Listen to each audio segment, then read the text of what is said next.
Hey, what's good, family?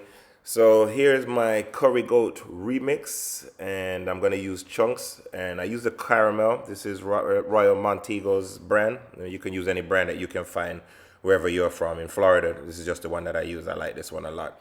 And for the curry goat, I use the caramel. There's two kinds, and of course using my seasoning, but you can use any curry that you feel fit to find, right?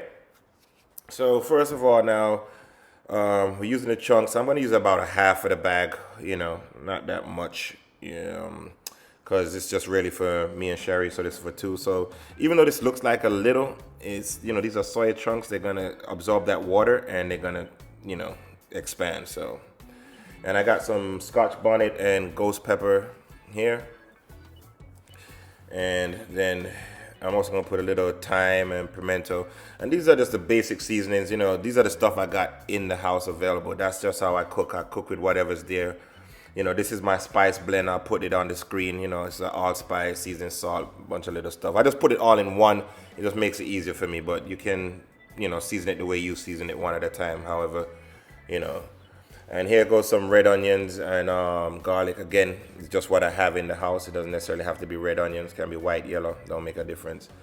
And carrots, thick slice because I don't want them too soft. And potato, of course. This is going to give me the starch that I need to thicken up the gravy. Plus potato and curry. Can't go wrong with that. And this is just some, green pepper. More decorative than anything else. And of course, back again, the curry. You can use whatever curry you can find. All works the same. So just use whatever you have. Okay. So next step we're gonna get to peeling the potatoes. Okay. And this is just a basic general peel that you do. Nothing.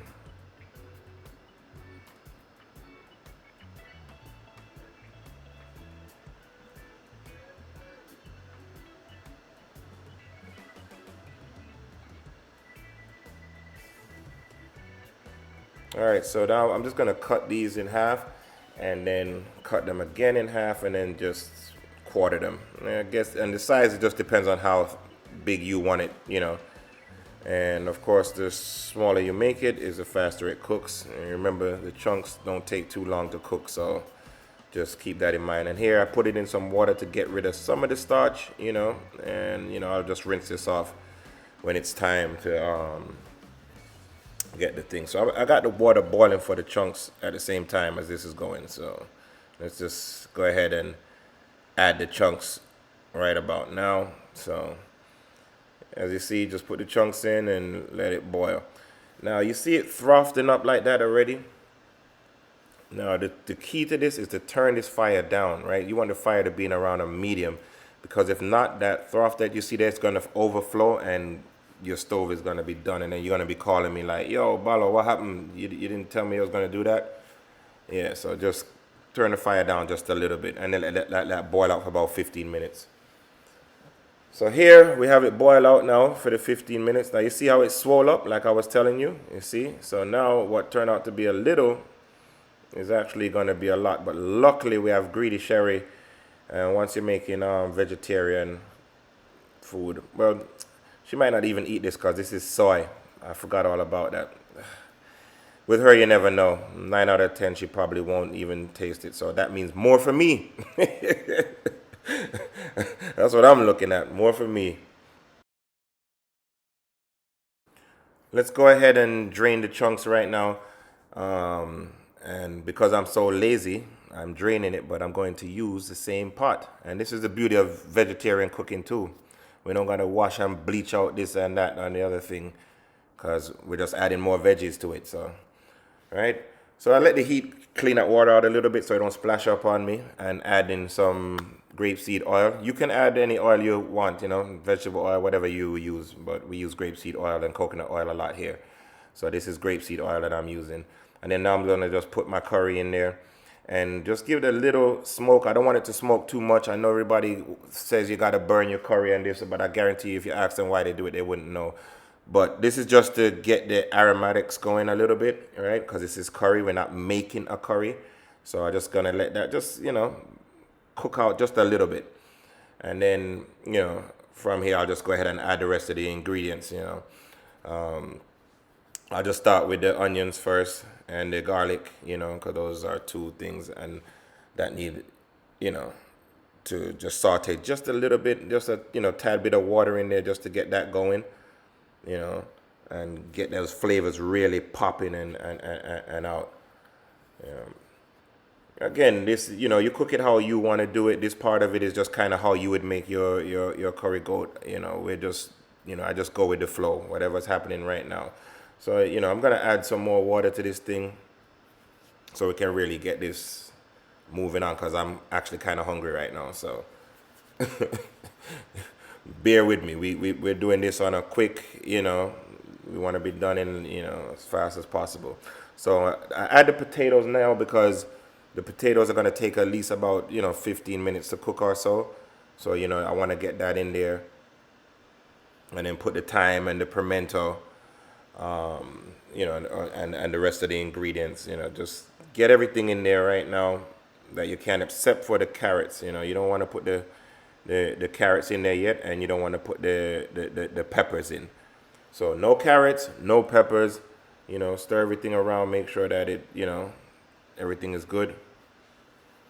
And then now we need to get a little of our spice blend in there. Now this is where, if you don't have a spice blend, you're just gonna put your powder seasoning and however you do it, And you notice I don't have scallion and these stuff. I just happen to not have any. So here goes my favorite part of the day, the pepper, the spice. Now if you don't like spice, you can omit this, but curry without spice, it just sounds unheard of to me. It doesn't make any sense. If you're currying a well hot. And when we say spice, we mean in heat, like pepper, not spice in seasoning. All right, so let's just cover that and let that go out for about 15 minutes or so. Okay, good. Let's see. So it's coming along now pretty nicely, I think I'm going to just check this potato real quick to see. Yeah, see. All right, so the potato's not quite cooked. It's not going through easily. That should have just went right through easily, so it's got to go a little bit longer, but it's a perfect time to add the carrots. There you go. Because I want my carrots to have a little crunch to it. I don't want them to be, super soft. And that would give the potatoes enough time to cook and cook out. So you see the gravy is not quite there, just it needs a little bit more time. So we're going to just go ahead and cover that and give that about another 6, 7, 8 minutes. All right, I gave it a little longer because I just want to make sure that them potatoes are cooked. So I did, 12 minutes, which, let's check. Yes. All right through, no problem. Cooked, that means the carrots are cooked too. Everything is cooked pretty much. Gravy is getting nice and thick, just the way we want it. Yep, so let's give it a little taste first though, because we want to make sure the seasoning is right. So give that a little small taste.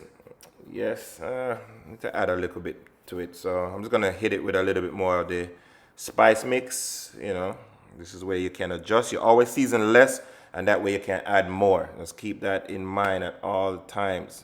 Don't over season because it's hard to take it back, And now I have some vegan butter, so I'm going to just add a little tab of the vegan butter just to get an extra little bump, and get a quick stir around, get it all in there. Look at the gravy, boy.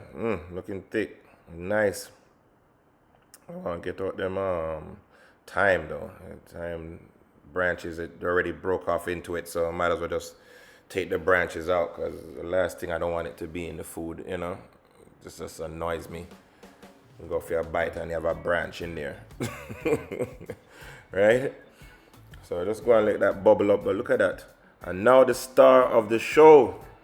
The reason why we all came here. I'm gonna add these chunks. And another piece of thyme. Oh man, come on. So look here. You just give it a quick stir. Remember the chunks is cooked already. So at this point we're just giving it a coating. But even though it cooked, what will happen now is the chunks will still absorb the water. So you gotta keep that in mind. So we gotta add a little bit of water, a little bit at a time.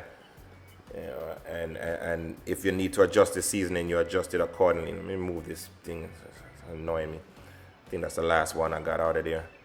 Right? Just cover that up and let that simmer down for another 5 minutes or so. All right, let's see where we at. Look at this. Oh my goodness. I wish you could have smelled this right now. Watch it, man. And this is why I cut them carrots so thick. I'm just throwing these peppers. Again, the peppers now just for garnish. You see I just added some red to it just to give it a little color and stuff. Look at this thyme. I can't get rid of them. I didn't look like I put that much in there to begin with, you know. But just give it a quick stir. And again, the carrots, I was saying, you know, the reason why I cut them thick is just because, you know, in case I had to do this, make it go a little longer. All right. And look at that bubbling up. I want more than this, guys. Nice thick gravy. And that's it. My version of the curry goat remix. So again, curry goat, one of my favorite meals, and I needed a meatless version of it, so this was it. So I hope you enjoyed it, and don't forget to like, share, and subscribe. And check me out on Instagram too, Chef Ballo.